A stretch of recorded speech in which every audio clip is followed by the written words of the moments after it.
जय हिंद दोस्तों। आज मैं आप लोगों के सामने अभिव्यक्ति और माध्यम पुस्तिका के 20 महत्वपूर्ण बहुविकल्पीय प्रश्न लेकर हाजिर हूं। तो अगर आप कक्षा 11वीं या 12वीं के विद्यार्थी हैं तो आप लोगों के लिए ये वीडियो बहुत ही महत्वपूर्ण है। तो मैं उम्मीद करता हूं कि आप इस पूरी वीडियो को ध्यान से सुनेंगे और अगर आपको ये वीडियो पसंद आए तो लाइक कमेंट के साथ मेरे चैनल को सब्सक्राइब जरूर कीजिए ताकि मैं ऐसे ही और वीडियो लाकर आप लोगों की पढ़ाई में मदद कर सकूं। तो चलिए शुरू करते हैं। सबसे पहला प्रश्न है, समाचार लेखन की शैली क्या है?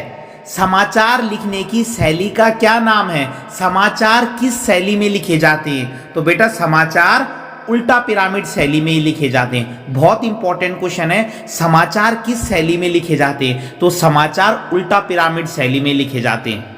ठीक है, अगला प्रश्न है, उल्टा पिरामिड शैली में समाचारों को कैसे लिखा जाता है? ठीक है, या उल्टा पिरामिड शैली किसे कहते हैं? अब आपको यह भी पता होना चाहिए कि उल्टा पिरामिड शैली किसे कहते हैं। अभी तक आपने ये तो जान लिया कि समाचार किस शैली में लिखे जाते हैं, उल्टा पिरामिड शैली, लेकिन ये उल्टा पिरामिड शैली है क्या चीज? तो बेटा उल्टा पिरामिड शैली क्या होती है? इसमें पहले महत्वपूर्ण समाचारों को लिखा जाता है और बाद में कम महत्वपूर्ण समाचारों को लिखा जाता है। यानी इंपॉर्टेंट न्यूज तो पहले लिख दी और बाद में कम इंपॉर्टेंट न्यूज। ठीक है, मतलब जो ज्यादा महत्वपूर्ण समाचार हैं उनको पहले दे दिया और बाद में कम महत्वपूर्ण समाचारों को। तो यही उल्टा पिरामिड शैली है। और अगर सीधा पिरामिड शैली आएगा तो इसका अपोजिट कर देना, उल्टा। सीधा पिरामिड शैली में क्या हो जाएगा, पहले जो है कम महत्वपूर्ण समाचार आते हैं और बाद में महत्वपूर्ण। और उल्टा पिरामिड शैली पूछेंगे तो बेटा अगर आपको एक शैली याद है तो आप दूसरा अपने आप ही लिख लोगे। तो आपको उल्टा पिरामिड शैली याद रखना है कि इसमें पहले महत्वपूर्ण समाचारों को लिखा जाता है और बाद में कम महत्वपूर्ण समाचारों को। ठीक है, अगला प्रश्न है, उल्टा पिरामिड शैली के कितने भाग हैं? अब बेटा अभी तक आपको यह पता चला कि समाचार उल्टा पिरामिड शैली में लिखे जाते हैं। उल्टा पिरामिड शैली किसे कहते हैं? जिसमें पहले महत्वपूर्ण समाचार आते हैं, बाद में कम महत्वपूर्ण। अब है उल्टा पिरामिड शैली के कितने भाग होते हैं? तो बेटा इसके 3 भाग होते हैं। सबसे पहला भाग होता है इंट्रो या इसको मुखड़ा भी कहते हैं। याद रखेंगे आप, उल्टा पिरामिड शैली के 3 भाग हैं। पहला है इंट्रो का मतलब होता है समाचार का जो पहला पैराग्राफ होता है उसको इंट्रो कहते हैं। फिर बॉडी में हम क्या करते हैं, इंट्रो को एक्सप्लेन करते हैं। ठीक है, सबसे पहले हमने इंट्रो लिखा, वो समाचार का पहला पैराग्राफ हो गया। उसके बाद उसको डिटेल में बताना है तो उसको बॉडी कहते हैं, जिसमें हम इंट्रो को एक्सप्लेन करते हैं, इंट्रो की व्याख्या करते हैं। और लास्ट में आता है समापन, जिसमें हम समाचार का एंड करते हैं, मतलब जिसको आप कंक्लूजन कहते हैं। समाचार का सार लास्ट में, एंडिंग में कंक्लूजन कह सकते हो, समाचार का अंत करना है। ठीक है, तो उल्टा पिरामिड शैली के 3 भाग होते हैं। पहला होता है इंट्रो, जिसमें समाचार का पहला पैराग्राफ आता है। फिर आता है बॉडी, जिसमें हम इंट्रो को एक्सप्लेन करते हैं, इंट्रो की व्याख्या करते हैं। और उसके बाद आता है समापन, जिसमें हम समाचार का सार बताते हैं, कंक्लूजन बताते हैं। ठीक है, अगला प्रश्न है, संचार किसे कहते हैं? तो संचार का मतलब होता है बेटा जब 2 या 2 से अधिक लोग आपस में बातचीत करते हैं, सूचना का आदान प्रदान करते हैं। ठीक है, जब 2 या 2 से अधिक व्यक्तियों के बीच सूचना का आदान प्रदान होता है तो इसे ही संचार कहते हैं। और संचार शब्द किस धातु से बना है? तो बेटा ये चर धातु से बना है। संचार जो शब्द है ना, ये चर धातु से बना है, जिसका मतलब होता है 2 या 2 से अधिक लोगों के बीच सूचना का आदान प्रदान। ठीक है, तो संचार का मतलब होता है 2 या 2 से अधिक लोगों के बीच सूचना का आदान प्रदान।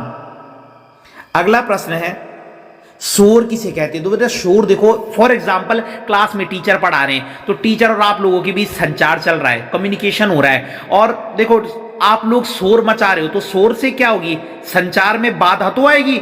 संचार क्या था, 2 या 2 से अधिक लोगों के बीच सूचना का आदान प्रदान, तो शोर हो रहा है। देखो मैं आपको ट्रिक बता रहा हूं, तो शोर से आपके संचार में बाधा आएगी कि नहीं आएगी, पढ़ाने में दिक्कत होगी।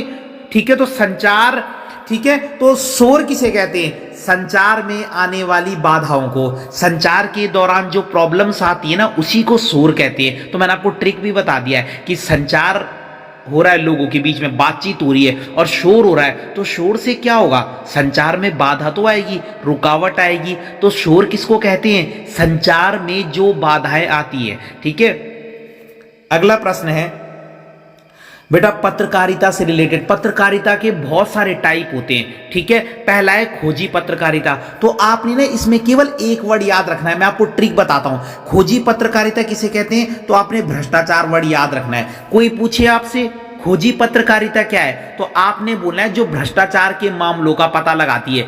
भ्रष्टाचार से रिलेटेड, सरकार ने कोई भ्रष्टाचार करा कहीं पे, तो ये पत्रकारिता उसकी तह तक जाती है। तो खोजी से आप क्या वर्ड याद रखोगे, कौन सा शब्द याद रखोगे, भ्रष्टाचार। तो खोजी से भ्रष्टाचार शब्द को आपने याद रखना है। ठीक है, कि भ्रष्टाचार का पता लगाती है।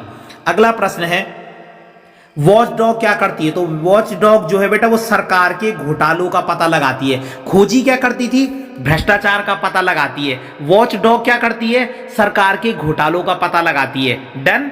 देखिए बेटा मैंने ना इसको बहुत शॉर्ट में बताया आपको, ये परिभाषा किताब में बहुत बड़ी बड़ी दी गई है, मैंने कम से कम शब्दों में बताया और ट्रिक से बता रहा हूं। तो भ्रष्टाचार रिलेटेड हो गई खोजी से, और सरकार के घोटालों का पता लगाती है watch dog. Done.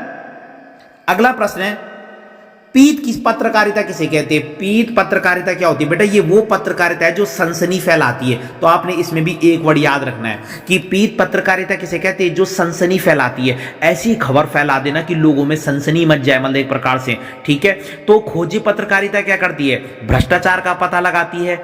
Watch dog क्या करती है, सरकार के घोटालों का पता लगाती है। और पीत पत्रकारिता क्या करती है, सनसनी फैलाती है।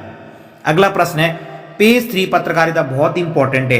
पेज 3 पत्रकारिता क्या होता है, तो बेटा ये अमीर लोगों की पार्टी और फैशन के बारे में बताती है। जो जो बड़ी बड़ी सेलिब्रिटीज लोग हैं, अमीर लोग हैं, उनके फैशन के बारे में, उनकी पार्टीज के बारे में। तो पेज 3 पत्रकारिता यही काम करती है कि अमीर लोगों और बड़े लोगों की मतलब फैशन के बारे में, उनकी पार्टीज के बारे में बताती है। ठीक है, अगला प्रश्न है वैकल्पिक पत्रकारिता किसे कहते हैं। तो बेटा वैकल्पिक का मतलब देखो, मैं आपको एक ट्रिक बताता हूं। आपके सामने बहुत सारे ऑप्शन है, इसका मतलब आप लोगों के पास बहुत सारे ऑप्शन है, आप किसी को भी चूज कर सकते हो। तो वैकल्पिक पत्रकारिता वही हो गया कि इसे सरकार का ना सहयोग मिलता है और ना ही कोई बड़ी कंपनी के विज्ञापन एडवर्टीजमेंट मिलते हैं। मतलब समझ लो आप कोई ज्यादा इंपॉर्टेंट पत्रकारिता नहीं है, एक ट्रिक के लिए कह रहा हूं मैं, याद करने के लिए। वैकल्पिक का मतलब आपके सामने बहुत सारे ऑप्शन है, इसका मतलब आप किसी को भी चूज कर सकते हो, है ना।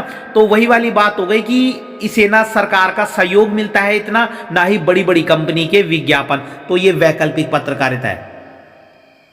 अगला प्रश्न है डेडलाइन किसे कहते हैं, बहुत इंपॉर्टेंट है डेडलाइन। डेडलाइन होता है बेटा समाचार को कवर करने की अंतिम समय सीमा। जैसे फॉर एग्जाम्पल कई बार आप लोग काम करके नहीं आते, तो टीचर क्या कहते हैं आपको कि बेटा आप लोगों के पास बस 5 दिन की डेडलाइन है और मुझे ये काम करके दिखाना। तो डेडलाइन का मतलब यहां पे समाचार को कवर करने की अंतिम समय सीमा। अब ऐसा तो नहीं है कि आज कोई इंसिडेंट हुआ है, रिपोर्टर वहां पे 10 दिन बाद जा रहा है ना। तो समाचार को भी कवर करने की कोई टाइम लिमिट होती है। ऐसा थोड़ी आप आज की न्यूज 10 दिन बाद, 15 दिन बाद बता रहे हो, फिर वो इंपॉर्टेंट नहीं रह गई है।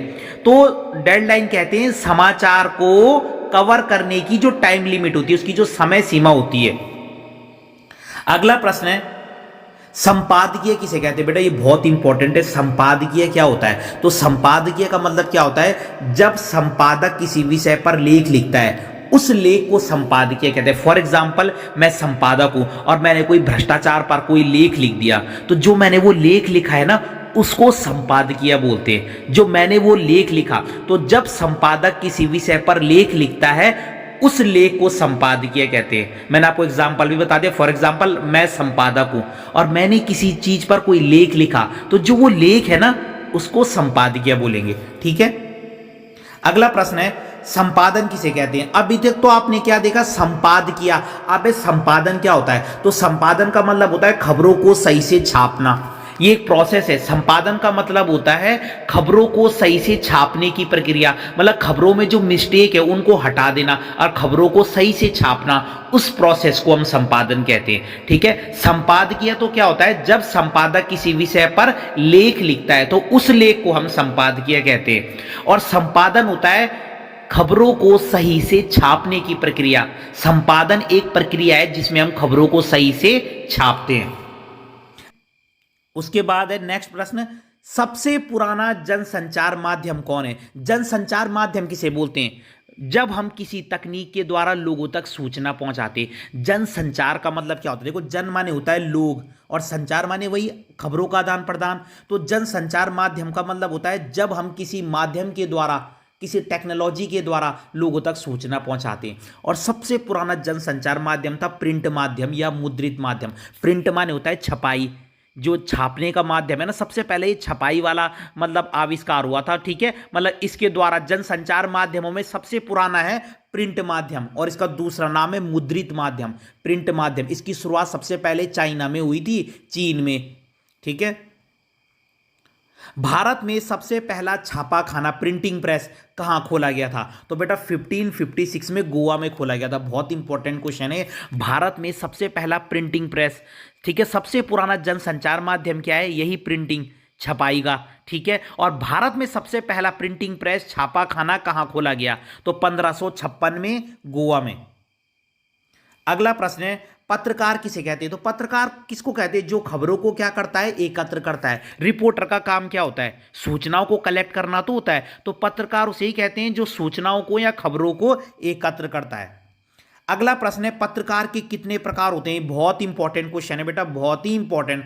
पत्रकार 3 प्रकार के होते हैं। एक होता है पूर्णकालिक, एक होता है अंशकालिक, एक होता है फ्रीलांसर। आप इसको रट लेंगे। पत्रकार 3 प्रकार के होते हैं, पूर्णकालिक, अंशकालिक और फ्रीलांसर। ठीक है, अब हम इनके बारे में जानेंगे। पहला है पूर्णकालिक पत्रकार किसे कहते हैं? तो बेटा देखो, इस शब्द को समझो। पूर्णकालिक पत्रकार, पूर्ण माने होता है पूरा, काल माने होता है समय।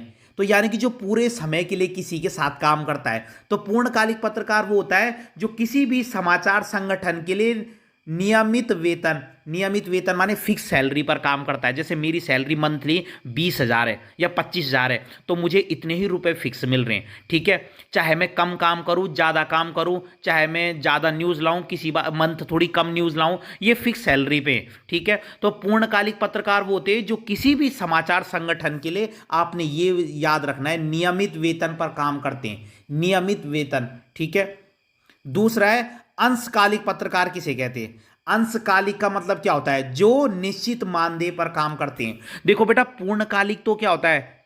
जो फिक्स सैलरी पर काम करते हैं, नियमित वेतन, और यह निश्चित मानदेय। अब आप बोलोगे सर इसमें अंतर क्या है? बेटा ये निश्चित मानदेय जो है ना, ये इंसान के परिश्रम के आधार पर मिलता है। मतलब तुमने कितना काम किया है। जैसे मैंने बोला कि तुम अगर इतनी न्यूज़ लाओगे तो मैं तुमको इतने रुपए दूंगा, अगर तुम ज़्यादा न्यूज़ लाओगे तो मैं तुमको ज़्यादा रुपए दूंगा। पूर्णकालिक में तो क्या था? उनका फिक्स सैलरी थी।